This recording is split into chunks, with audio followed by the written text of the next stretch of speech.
It's time for This Week in Vegas. Last week I went 2 out of 3, and the only incorrect pick was the Browns because I picked them, and then the very next morning, Deshaun Watson is out for the season. They still won the game. I don't know what you. They did still win the game, but they didn't win by 3.5 or 4 or whatever it was. They won by 3. Yeah, that's not 3.5 or 4. That's tough. And our guest picker last week, Blake Young, he also went 2 for 3. He had the Ravens, the Eagles, and then the Jets, which that didn't work out. But you do not bet on the Jets. Our guest pickers stay winning, and I'm 9 and 11 here. Brady is struggling at 5 and 9, but he's gonna make 4 picks today. Let's just say it. Only 2. Go for it. All right. So my first pick, I'm really confident about this. It's the Dolphins -9.5. Mm-hmm. It just Jules is betting on, so it's probably gonna lose now. But it feels I don't have any sprinkles on Dolphins -9.5. You don't? I might have to put some. I mean, it's Tim Boyle. What do you expect? The Dolphins, their point differential is plus 116. I have this written down on teams under 500. They just blow everyone out. Every bad team they kill. This is 10 points against a team that doesn't score points. I mean, do the math. It's common sense. This is free money. Put your money. Dolphins -9.5. Put your money on it. Just bet Dolphins -9.5. It's an easy money. This just reeks of one of those like America bet. 95% of America has money on the Dolphins, and the Jets and they miss. The Jets lose by 9 to just screw everyone over. That would be so Jets. Hey, I mean, I had the Raiders. Don't put your mortgage on it, but maybe some pocket. I had the Raiders to cover plus 12 against the Dolphins last week, and they pulled it off. So fair. I think the Raiders are a lot more competent than New York right now. Aiden O'Connell is so much better than Tim Boyle. Oh yeah. And what's your next pick? My next pick. I love this pick. My next pick is the Texans plus 1.5 against the Jaguars. I know Trevor Lawrence had a good week last week. He's been struggling this year. The Texans defense is young. They're fast. They're fiery. CJ Stroud is an absolute stud. I think he's going to ball out. I mean, this is more of a money line pick than a spread pick. I think the Texans win this game. I just think CJ Stroud outplays Trevor Lawrence, if I dare say. It's fair enough. I think they win the game. I believe they're home too. I'm not entirely sure who's I don't know. Regardless, I think Texans win the game. Texans beat the Jags in week 2 or 3 this year. They did. By quite a bit. And now both quarterbacks are better, but CJ Stroud has improved more in that span. I think it's fair to say. Did you know? I believe this is only the 3rd time in their matchup history that they both have a winning record. Last time it was when David Carr and David Garrard, I think, were the quarterbacks. Strong arm quarterback, David Garrard. What a stud. Looks it up. Mike Sims Walker, knocked down. Oh, he caught it. Mike Thomas. All right, my first biggest pick.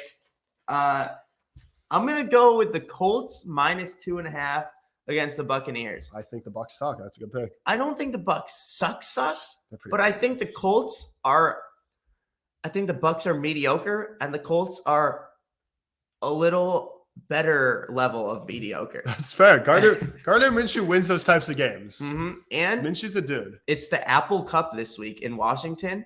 So I think Washington is going to beat Washington State. Gardner is going to be, a little upset about the game. Say, I got to represent for Wazoo and put it out on the field on Sunday against Baker. That's a fantastic. And they're home.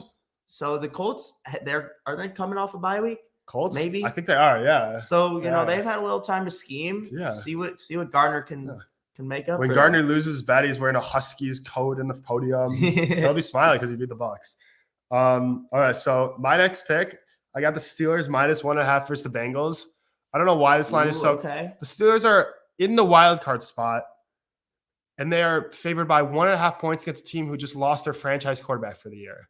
Yeah, but the Steelers lost something bigger this week. They lost Matt Canada. Yeah, they lost the burden that's been pulling their offense underground for the last 2 years. I mean, I don't know if the Steelers' offense is going to be better. I don't think it'll be worse. And if they put up 10 points, I think they can win this game. I mean, 17 points. I mean, 17. I just don't think Jake Browning's going to be good. I mean, he's been a career backup. The Bengals' offense struggled with Joe Burrow in the beginning of the year. And then it took Joe Burrow heroics to get them out of that. I just don't see Jake Browning going and playing well against that Pittsburgh defense. This definitely could be an Iowa Big Ten West type of game. This is a 13-10 type of game. It really is. It is. But I just think the Steelers win this type of game. Kenny Pickett has that clutch gene. Jake Browning, I don't know if he does, but nobody really has a clutch gene against the Steelers defense, and especially a young, unproven quarterback. Hey, Dorian Thompson-Robinson had that clutch gene against the Steelers defense. Yeah, but Dorian Thompson-Robinson for one drive. Okay, that guy's a stud. We're not talking about DTR.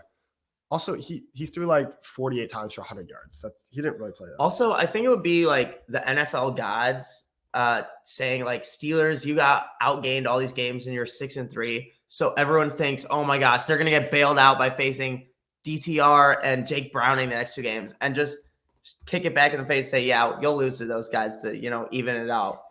Honestly, I could see that happen. It would be really funny if the Steelers lost this game. But yeah. for my picks, I'm picking Steelers wave your little towel over there. Yeah, Steelers -1.5. I really don't care if you win. Actually, I need them. I need my record needs it. But yeah, it'd be so funny if they lost. Your record really Hey, I mean, you're gonna have more picks than me in Tuesday's episode as well. Yeah. So we're back Tuesday. We are back on Tuesday. Quick turnaround. But my next pick is a primetime game. I got the Ravens -3.5 against the Chargers. This is an interesting pick. Chargers have, Brandon Staley's seat is really heating up as if it was already hot. It shouldn't exist anymore. It really shouldn't, but he's starting to lose his cool, lose his temper in the post-game pressers. Oh, that was funny. That was funny. I saw I think Theo Ash on TikTok maybe posted some video sarcastically talking about how everything is Herbert's fault and just showing highlights of everyone else on the team. just complete, like some DB for them just let a dude run right by, let Romeo Doubs run right by in the end zone. Yeah. And then Eckler fumbling. How could Herbert coach him like that? How can Herbert, tell not push Eckler farther into the end zone? And of course, Quentin Johnston dropping the ball. How could you not place it over his front shoulder? Why do you have to make him go like this? He's an NFL receiver. You can't expect him to make that catch. Chargers, it's comic. The Chargers are a comical franchise at this point. I feel bad for them, and they've got a home game where the Ravens fans are going to be louder than them in Los Angeles. Did I say Ravens or Raiders? I meant Ravens. I don't remember. The Ravens are a legit team, and the Chargers are washed. The thing I will say, though, the Ravens play a lot of games close, even if they shouldn't be close, and the Chargers also play. The Chargers lose a lot of close games. They do. So I do not see this game being a blowout. I could. I think more than likely figure it out. I think more than likely this is a close game where Brandon Staley's incompetent coaching cost him the game at the end. But that could very well be a 27-24 game, not a 31-24 game. I just think the Ravens. I could see it. I think the hook is dangerous. I could see a 3-point game. Honestly, if it was 2.5, I'd be all over it. But the Ravens kind of locked up Jamar Chase last week. Mm-hmm. I think they game plan for Keenan Allen. And honestly, who else on the Chargers is going to make a play? The linebackers can contain Eckler on their own, in my opinion. I think Eckler is ridiculous. I honestly don't see Eckler doing much this week. Really? Roquan and Patrick Queen and Kyle Van Noy, of course. Roquan's not a great cover linebacker. Roquan's he's a great run. He's decent in coverage, but he's a great run linebacker. It's not so much coverage. It's that a lot of Eckler's big time playmaking ability is causing missed tackles in the open field. The Ravens are not a missed tackles type of team. So they got your guy Kyle Hamilton out there. And so I don't think they need to game plan as much for Eckler. I think you game plan for Keenan Allen, and suddenly the Chargers are not going to be able to move the ball down the field very effectively. I would be concerned if I was a Chargers fan, and I do have one friend who's a Chargers fan. So they exist, believe it or not. I'm sorry to that friend. So yeah, that's my pick. That's my second pick. My last pick. This is a risky pick because this outcome doesn't usually happen. But I have Raiders plus 8.5 against the Chiefs. The Chiefs have not.